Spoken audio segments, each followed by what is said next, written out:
तो देखिए दोस्तों, अगर आप एलाइस ब्लू में अपना अकाउंट ओपन करना चाहते हैं तो इसके लिए सबसे पहले तो आपको जो कमेंट सेक्शन में लिंक दिख रहा है उस लिंक पर आना होगा। यहाँ पर जैसे ही आप लिंक पर आएंगे तो कुछ इस तरीके का पेज ओपन हो जाएगा। यहाँ पर सिंपली आप देखिए अपना नाम देना है, अपना ईमेल आईडी देना है, फिर मोबाइल नंबर देना है। ये सब डिटेल्स आप देकर यहाँ पर सिर्फ सिंपली ओपन एन अकाउंट का ऑप्शन सिलेक्ट करें। यहाँ पर जैसे ही आप ये करेंगे आपका जो पेज है वो दोबारा से लोड होगा। यहाँ पर इस बार जब पेज लोड होगा तो उस समय आपको डिटेल्स अपने देने पड़ेंगे, जैसा कि पैन कार्ड, आधार कार्ड के डिटेल्स, बैंक अकाउंट के डिटेल्स, आप कितना कमाते हैं, ये सब डिटेल्स आपको देने पड़ेंगे और आपका अकाउंट ओपन हो जाएगा। अगर आपको किसी तरीके की हेल्प की ज़रूरत पड़ेगी तो ये एलाइस ब्लू वाले ही आपको कॉल करेंगे और आपको सारी हेल्प प्रोवाइड करेंगे। तो अकाउंट ओपनिंग के लिए कमेंट सेक्शन जरूर चेक करें। दुनिया भर की जो बैंकिंग क्राइसिस चल रही है वो अब एक नए मोड़ पर आ गई है और तमाम जो ट्रेडर्स हैं, बॉन्ड होल्डर हैं, उनको ऐसा लगता है कि ये समस्या अभी खत्म होने वाली नहीं है, इसमें काफी मुश्किलें हैं।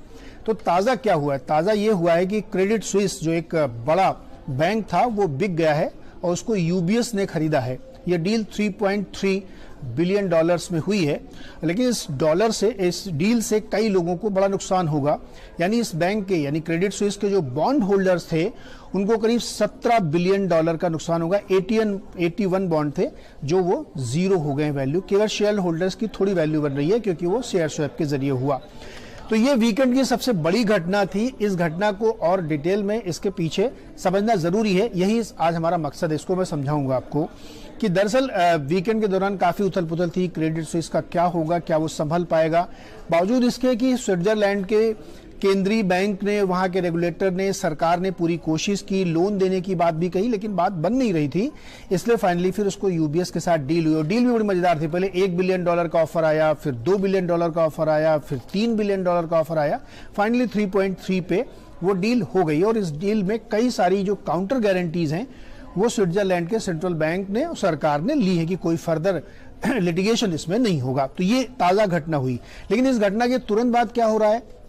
यूबीएस ने चूंकि इस बैंक को खरीदा जो काफी परेशान हाल में था, तो यूबीएस के जो सीडीएस हैं, क्रेडिट डिफॉल्ट स्वैप, यानी जो बॉन्ड कितना रिस्की है उसका एक प्रीमियम होता है, उस प्रीमियम में 30-40% की ग्रोथ यूबीएस के बॉन्ड में हो गई क्योंकि यूबीएस ने एक बहुत ही सब स्टैंडर्ड एसेट को खरीदा है। तो ये तो पूरी घटनाक्रम हुई।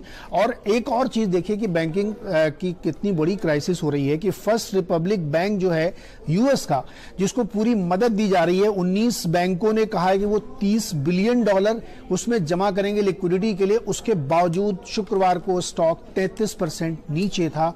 इतनी डीप ये क्राइसिस हो चुकी है। अब इस समस्या के कोर में क्या है? देखिए, इस समस्या के कोर में यह है कि जो बॉन्ड यील्ड है वो अनकंट्रोल्ड है, बहुत बढ़ी है और उसकी वजह से सिस्टम का रिस्क बढ़ गया है। क्यों बढ़ गया है? क्योंकि बैंकों ने जो पैसा बॉन्ड में लगाया था पहले होल्ड टू मैच्योरिटी पीरियड के लिए, तो जो नए बॉन्ड आए उनकी यील्ड ज्यादा थी, इसलिए इनको एमटीएम लॉस हुआ। यही बात आपने देखा होगा कि सिलिकॉन वैली बैंक में हुई थी जब उन्होंने अपने घाटे वाले बैंक बेचना शुरू किए।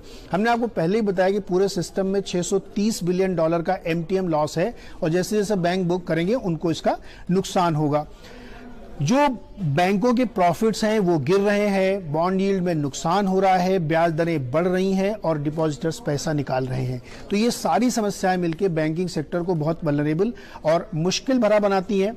फेडरल रिजर्व ने कोशिश की थी कि वो लोगों को एक विंडो दें जिससे सारे बैंक्स उसमें से क्रेडिट लाइन ले सकें। आपको जान के आश्चर्य होगा कि एक हफ्ते पहले तक जो केवल 3 बिलियन डॉलर उससे क्रेडिट ली गई थी, अब वो बढ़ के 150 बिलियन डॉलर हो गई है।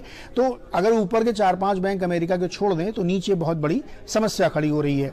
बचने के लिए उपाय क्या किए गए हैं, यानी फायर फाइटिंग क्या क्या हुई? फायर फाइटिंग में सबसे पहले तो ये हुआ कि क्रेडिट स्विस को यूबीएस ने खरीदा। उसके बाद दुनिया के जो बड़े टॉप सेंट्रल बैंकर्स हैं जिसमें यूएस, ईयू, चाइना, जापान, ये सब बड़ी मात्रा में सिस्टम में लिक्विडिटी इन्फ्यूज कर रहे हैं।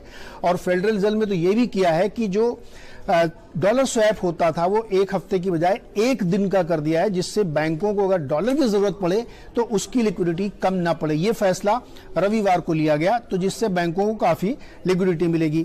इसके साथ ही उन्होंने जो क्रेडिट लाइन एक साल वाली खोली थी 0.1% ब्याज पे, वो लगातार अभी भी खुली हुई है। उसमें से आप जितना चाहे पैसा ले सकते हैं बैंकिंग सिस्टम में।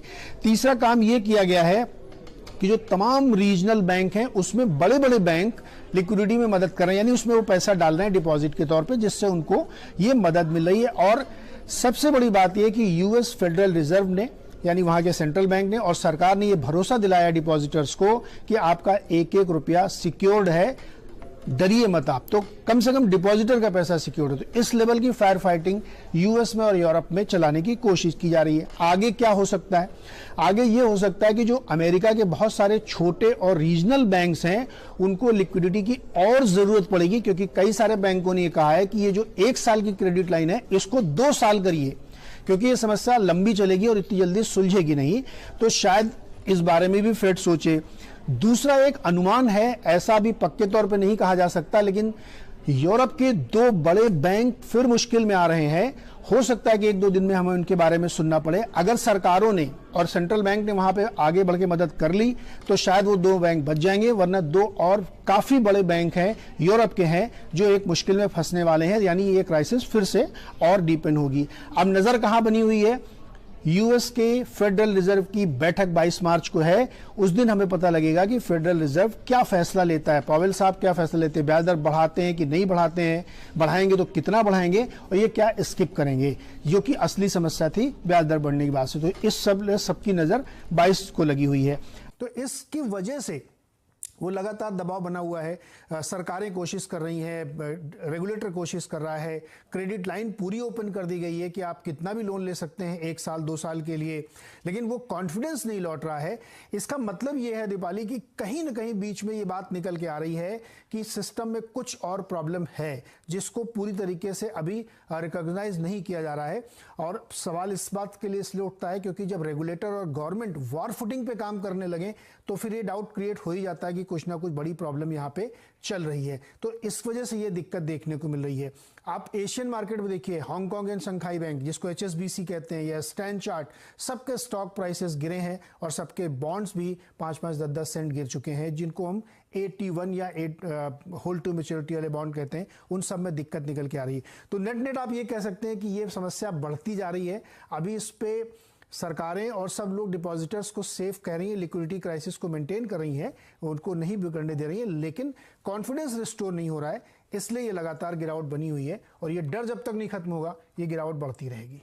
बिल्कुल, और ये डर तो हावी है ही। नीरज जी, क्विकली एक चीज और मैं आपसे पूछना चाहूंगी, अब इस पूरी स्थिति में फेड की मीटिंग के आउटकम और उसकी क्या आउटकम रहेंगे, उसकी रेलेवेंस और ज्यादा बढ़ गई। हमने 50 बेसिस पॉइंट की बात सुनी, फिर 25 बेसिस पॉइंट हाइक हो सकता है, और अब तो ये भी हो रहा है शायद कोई दरों में बदलाव ना हो।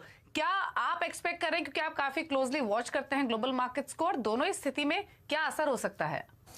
देखिए, मेरा अनुमान है कि 25 बेसिस पॉइंट की हाइक फेड करेगा, और पहले था कि 50 करेगा, फिर आया स्किप करेगा, लेकिन एक सेन डिसीजन या समझदारी भरा फैसला ये होगा कि आप 25 बेसिस पॉइंट हाइक करें, क्योंकि अगर आप नहीं हाइक करते हैं तो बॉन्ड मार्केट में फिर आपको इसका रिएक्शन देखने को मिलेगा, और फिर वही समस्या खड़ी होगी कि लोगों को दिक्कत आएगी, बॉन्ड की यील्ड बहुत बढ़ेगी और M2M भरना पड़ेगा। तो इसलिए समझदारी फैसला ये हो सकता है कि 25 बेसिस पॉइंट बढ़ाएं। और अब कुछ लोग ये मानने भी लगे हैं कि फेड को ये करना ही पड़ेगा, क्योंकि फेड अपना कंट्रोल लूज नहीं करना चाहता। देखिए, अगेन परसेप्शन का खेल है। अगर फेड ने नहीं बढ़ाया, स्किप कर दिया, तो ये लोग मान लेंगे कि फेड डर गया है और उसके कंट्रोल में ना महंगाई है, उसके कंट्रोल में ना बॉन्ड की पूरी मार्केट है। तो इसलिए फेड अपनी इज्जत के लिए, अपने कंट्रोल को बनाए रखने के लिए 25 बेसिस पॉइंट जरूर बढ़ाएगा। अब आखिरी में ये समझ लेते हैं कि इसका भारत पर क्या इंपैक्ट पड़ेगा। देखिए, भारत का जो बैंकिंग सिस्टम है उसका डायरेक्ट एक्सपोजर वहां नहीं है, इसलिए हम बहुत सेफ एंड साउंड है। हमारी 3 तरह की बैलेंस शीट होती है, कॉर्पोरेट इंडिया की बैलेंस शीट, सरकार की बैलेंस शीट और बैंकों की बैलेंस शीट। तीनों ही बैलेंस शीट बहुत ही रोबस्ट और मजबूत हैं।